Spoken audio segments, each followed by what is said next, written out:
Class में आपका स्वागत है। पिछली वीडियो में शब्द अलंकार का जो भेद थे अनुप्रास और यमक के बारे में पढ़ा। आज हम पढ़ेंगे श्लेष अलंकार के बारे में। तो सबसे पहले जानते हैं श्लेष अलंकार की परिभाषा। श्लेष अलंकार, श्लेष का अर्थ होता है चिपकना। श्लेष का अर्थ होता है चिपकना। श्लेष का अर्थ होता है चिपकना। जहां काव्य में एक शब्द के एक से अधिक अर्थ निकलते हो, जहां काव्य रचना में एक से अधिक अर्थ निकलते हो, वहां श्लेष अलंकार होता है। जहां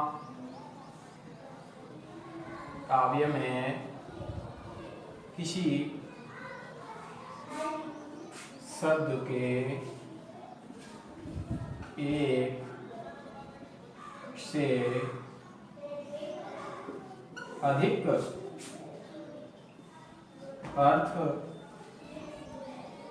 निकलते हो। जहां काव्य में किसी शब्द के एक से अधिक अर्थ निकलते हो, वहां श्लेष अलंकार होता है। जैसे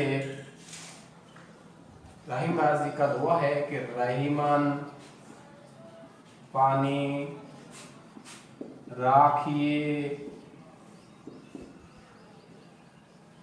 बिन पानी शब्द सून पानी गए न उबरे मोती मानुष चून। यहां पानी शब्द के एक से अधिक अर्थ लिए गए हैं। पानी शब्द के एक से अधिक अर्थ लिए गए हैं जो मोती के संदर्भ में है। मोती के संदर्भ में है चमक, मानुष के संदर्भ में है इसकी इज्जत, और तीसरा है चून, और चून के संदर्भ में है जल। अब श्लेष अलंकार के भेद। और श्लेष अलंकार को भी यमक अलंकार की तरह दो भागों में बांटा गया है, और दो भाग इसके हैं, अभंग श्लेष और दूसरा है सभंग श्लेष।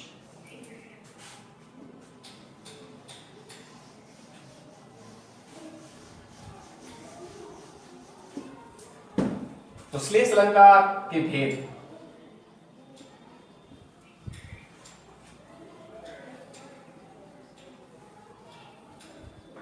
श्लेष अलंकार के भेद। पहला है अभंग श्लेष,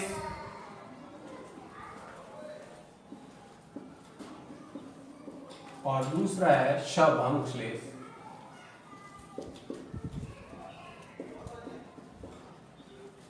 दो भेद। पहला भेद है अभंग श्लेष।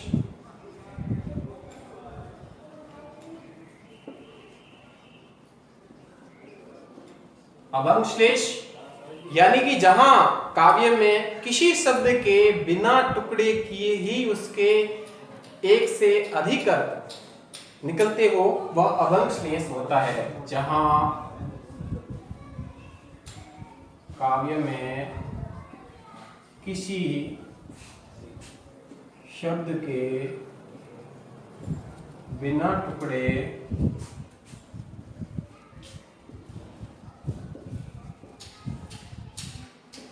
किए ही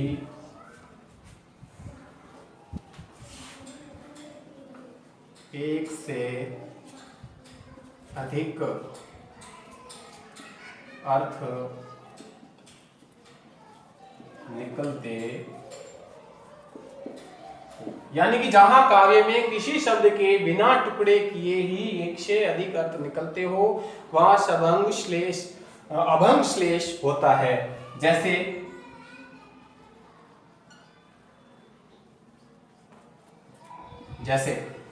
कि बलिहारी नृप कूप की गुण बिन बूंदन देही। बलिहारी नृपकूप की गुण बिन बूंद न दे। अब यहां गुण शब्द में अभंग श्लेष है। गुण शब्द में अभंग श्लेष है क्योंकि पहला गुण, यहां गुण शब्द के दो अर्थ लिए गए हैं। गुण शब्द के दो अर्थ लिए गए हैं। पहला द्रव के पक्ष में,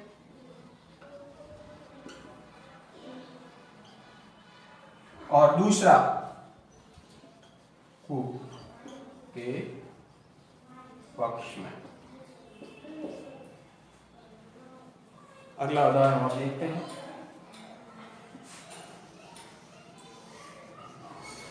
अगला उदाहरण है कि सुवर्ण को ढूंढत फिरे कवि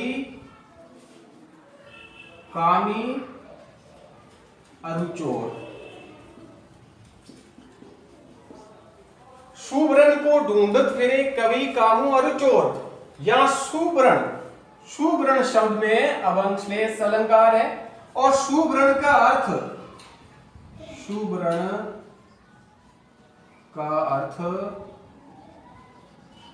पहला है कवि। कवि के पक्ष में निकलता है सुंदर वर्ण, यानी कि कवि अपनी रचना में सुंदर वर्णों को ढूंढता है। दूसरा है कामी, सुंदर पत्नी, और तीसरा है चोर, और चोर के संदर्भ में निकलता है सोना। ये यानी कि जहां एक शब्द के बिना टुकड़े किए ही एक से अधिक अर्थ निकलते हो वहां अभंग श्लेष होता है। अब हम जानेंगे श्लेष अलंकार का दूसरा भेद है सबंग श्लेष।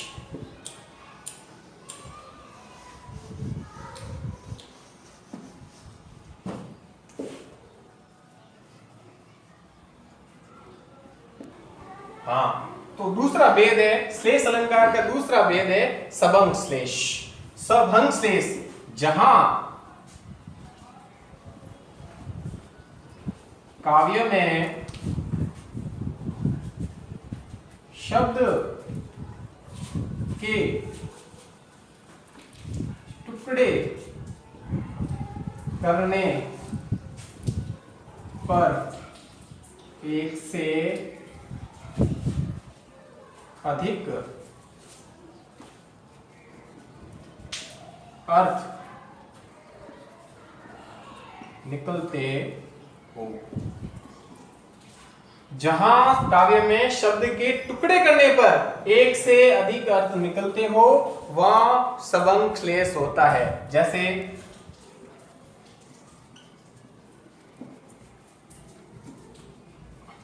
अजो तरियोना ही रहयो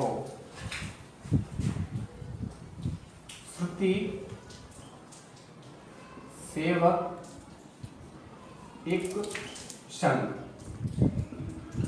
अजो तरियोना ही रहो श्रुति सेवक एक संग।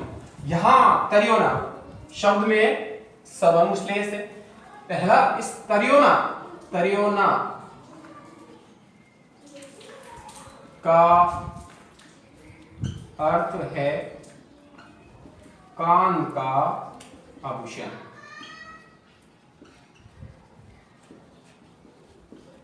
दूसरा अर्थ होता है तरियोना यानी तरा नहीं जाता है। और दूसरा शब्द है जो सीधा उसका अर्थ नहीं निकलता है। दूसरा शब्द है जो टुकड़े करने पर निकलता है, जैसे तरियो प्लस ना अथवा तरा नहीं जाता। तरा नहीं जाए यानी जो तरा नहीं जाए, यानी पहला शब्द है जो सीधा अर्थ निकलता है कान का आभूषण, और दूसरा शब्द निकालने के लिए हमें तरियो प्लस ना यानी शब्द के टुकड़े करें, तो और टुकड़े करने पर ही दूसरा अर्थ निकला, तरा नहीं जाता है या तरा नहीं जाए। एक अन्य उदाहरण है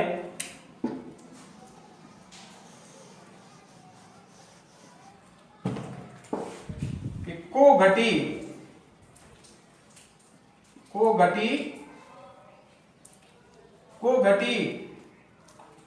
यह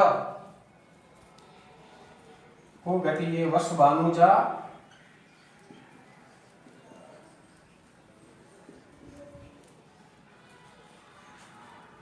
को घटी ये वर्ष भानुजा वे हलदर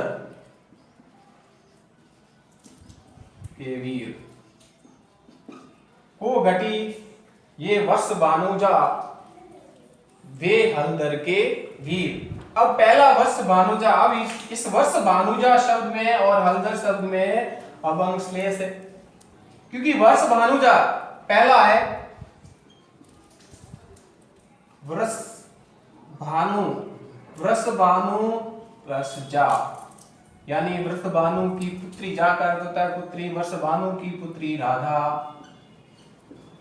और दूसरा वृषभ प्लस अनुजा, वृषभ प्लस अनुजा गाय। टुकड़े करने पे इसका अर्थ निकला है, सीधा अर्थ इसका नहीं निकला है। फिर है हलदर,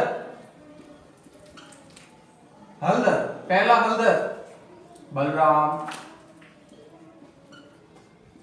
और दूसरा हलदर, और इसी प्रकार इस हलदर के दो शब्द, एक तो बलराम और दूसरा है बैल। तो ये था सबंग अलंकार, ये श्लेष अलंकार और श्लेष अलंकार के भेदों के बारे में जाना। अगले वीडियो में हम जानेंगे जो अर्थ अलंकार के भेद हैं और उनके बारे में।